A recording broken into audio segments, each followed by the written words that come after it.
அப்பா அம்மாட்ட சொல்லணும். அண்ணன் பேசினா என்ன அப்படின்றத இந்த பேச்சு முடிந்த பிறகு இதை எடுத்துட்டு போய் அப்பா அம்மாவுக்கு சொல்லணும். சில செய்திகள் இருக்கு. கோகுல்ராம் சார் சொன்னார்ல,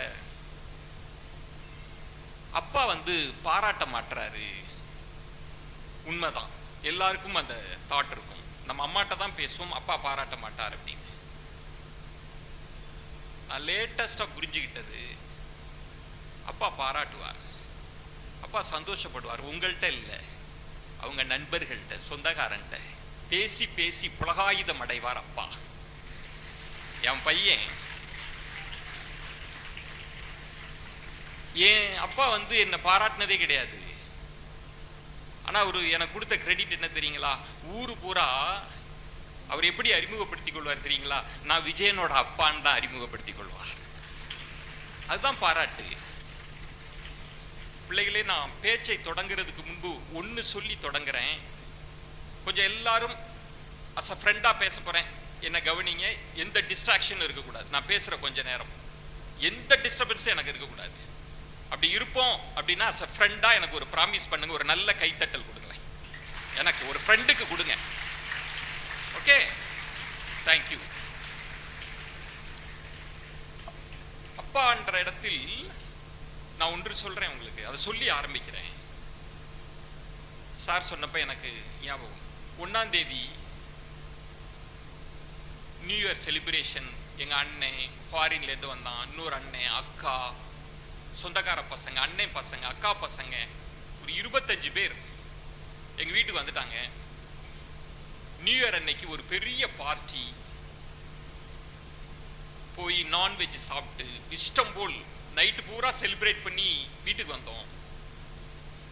வீட்டுக்கு வந்த பிறகு எனக்கு ஒரு எண்ணம், எங்க அப்பா பத்தி எண்ணம் வந்துச்சு. என் அப்பா நல்லா நான்வெஜ் சாப்பிடுவார், அவருக்கு ஹோட்டல்ல போய் சாப்பிடணும்லாம் ஆசை. அப்ப எங்கள்கிட்ட காசு கிடையாது, ஆனா அவருக்கு ரொம்ப விருப்பம்.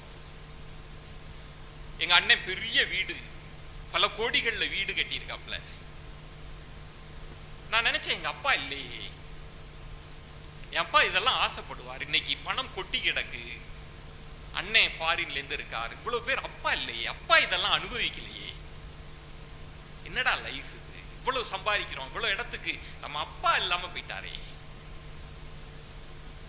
அப்படின்னு நான் யோசித்தேன். நான் உங்களுக்கு சொல்வது, பிள்ளைகளே,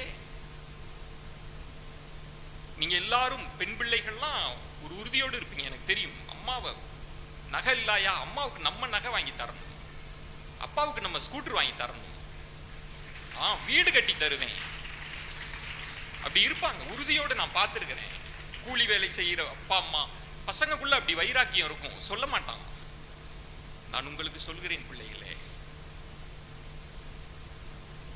நம்ம பெரிய இடத்துக்கு வரப்ப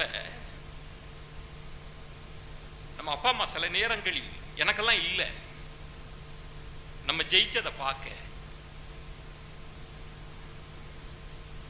காலம் தேவைப்படுது நம்ம ஜெயிக்கிறதுக்கு. ஆனா நம்ம ஜெயிக்கிறப்ப வீடு கட்டுறோம், கார் வாங்குறோம், ஆனா அப்பா இல்லை, புடவை வாங்கி கொடுக்கும், அம்மா இல்லை. அப்படி இருக்கிற சூழ்நிலையில் உங்களுக்கு சொல்றேன், உங்க அப்பா அம்மாவை பெருமைப்படுத்தணும், மகிழ்விக்கணும்னா இறைவன் கொடுத்த ஒரு வாய்ப்பு என்ன தெரியுங்களா? நல்லா படிச்சிருங்க. அவங்க இருக்கிறப்பயே அவர்கள் கண் முன்னால் நல்லா படிச்சு நல்ல மார்க் வாங்கினீங்கன்னா சந்தோஷப்படுவாங்க. அந்த வாய்ப்பை தவற விட்டுறாங்க.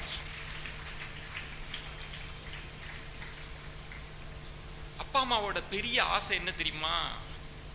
நம்மளாம் நினைக்கிறோம், படிக்க சொல்றார் அப்பா புரிஞ்சுக்கல அப்படின்னு. உங்களுக்கு சொல்றேன் பிள்ளைகளே, எனக்கும் அப்ப புரியல. நீ பெரிய பங்களா கட்டி கொடுப்ப, பெரிய கார் வாங்கி கொடுப்ப, நிறைய நகைகள் வாங்கி கொடுப்ப, அதெல்லாம் அப்பா அம்மாவுக்கு சந்தோஷமே கிடையாது. அப்பா அம்மாவின் ஒரே சந்தோஷம் என்ன தெரியுமா? நீ நல்லா இருக்கணும், நீ நல்லா இருப்பதை பார்க்க வேண்டும் என்பதை தவிர அப்பா அம்மாவுக்கு சந்தோஷமே கிடையாது.